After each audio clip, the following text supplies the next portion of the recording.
Bueno, jóvenes, en la lectura que tenían que hacer y en su investigación, vamos a resumir lo más importante que han debido obtener de ahí, que nos va a servir para hacer la tarea que viene. Que hay muchos tipos de triángulos, pero los que más vamos a usar es el equilátero, que tiene sus tres lados iguales y sus ángulos iguales, que valen 60 grados, ¿no? Es el único que sabemos que sus ángulos valen 60 grados. Un triángulo isósceles es el que tiene dos lados iguales y sus dos ángulos que se oponen iguales. Pero no sabemos cuánto vale, depende de cada ejercicio. Y luego tenemos el triángulo rectángulo, que cada que vean ese cuadradito es rectángulo porque ese ángulo vale 90 grados, ¿sí? Y luego tenemos la propiedad más importante de los triángulos, que son los ángulos interiores. Los ángulos interiores son estos, ¿no? Por ejemplo, un triángulo ABC tiene tres ángulos interiores. Y la suma de los ángulos interiores es siempre 180, siempre. Eso no se tiene que olvidar. Siempre la suma de ángulos interiores, 180. Cuando volvamos a clases, el primer día les voy a orar a todos toda esta parte teórica que deben saber. Y los ángulos exteriores, ¿cuáles son?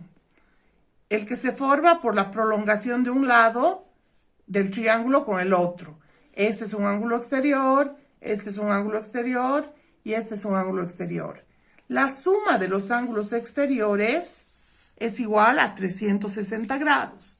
Y otra cosa, que un ángulo exterior, por ejemplo, este, gamma, se puede sacar, este es el triángulo ABC, se puede sacar con la suma de los ángulos internos que no están pegados, no adyacentes. Entonces el ángulo gamma es igual al ángulo A más el ángulo B.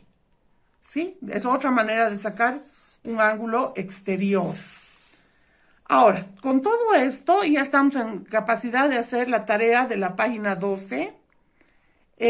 Por ejemplo, un gráfico que se ha zafado, es así uno de los ejercicios, van a ver.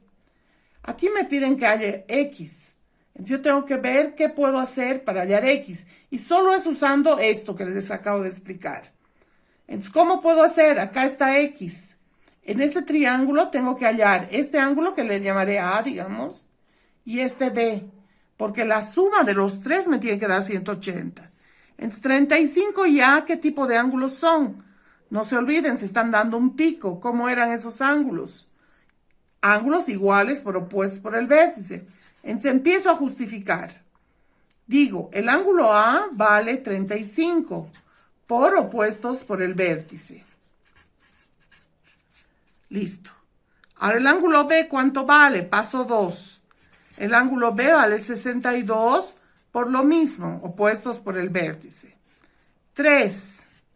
Ahora sí, la suma de X más el ángulo A más el ángulo B tiene que ser 180. ¿Por qué?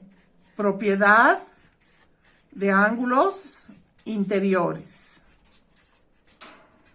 Entonces ya tengo cuánto vale A, 35, sé cuánto vale B, y eso es igual a 180. Despejo, y eso va a ser igual a X. De esa manera hago ese.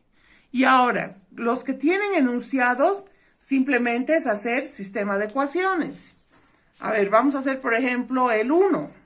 Acá, como no tengo mucho papel, acá vamos a hacer el 1. ¿Qué dice?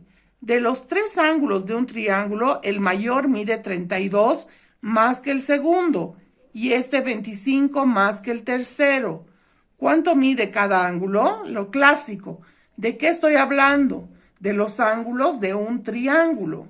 Y un triángulo tiene tres ángulos, ¿sí? Entonces estoy hablando del ángulo ABC, digamos, de tres ángulos, ABC. Y respecto a quién estoy hablando, al tercero, ese va a ser X. Y dice que el segundo es 25 más que el tercero. Entonces el segundo va a ser X más 25. Y el primero es 32 más que el segundo. Entonces va a ser el segundo más 32. Entonces, ¿cuánto es esto al final? X más 57. Este es X más 25 y este es X. ¿Qué ecuación tengo? La única. Suma de ángulos interiores igual a 180. O sea, A más B más C es igual a 180. Y reemplazo. A vale X más 57, B vale X más 25 y C vale X, 180. Y ahí despejo X. 1, 2 más 1, 3X, 180. Este va a restar y este va a restar. Y de esa manera despejo X. Todos esos es planteando ecuaciones. Muy bien, si tienen alguna duda, algo, me hacen llegar sus dudas. Esta tarea les digo a continuación para cuándo.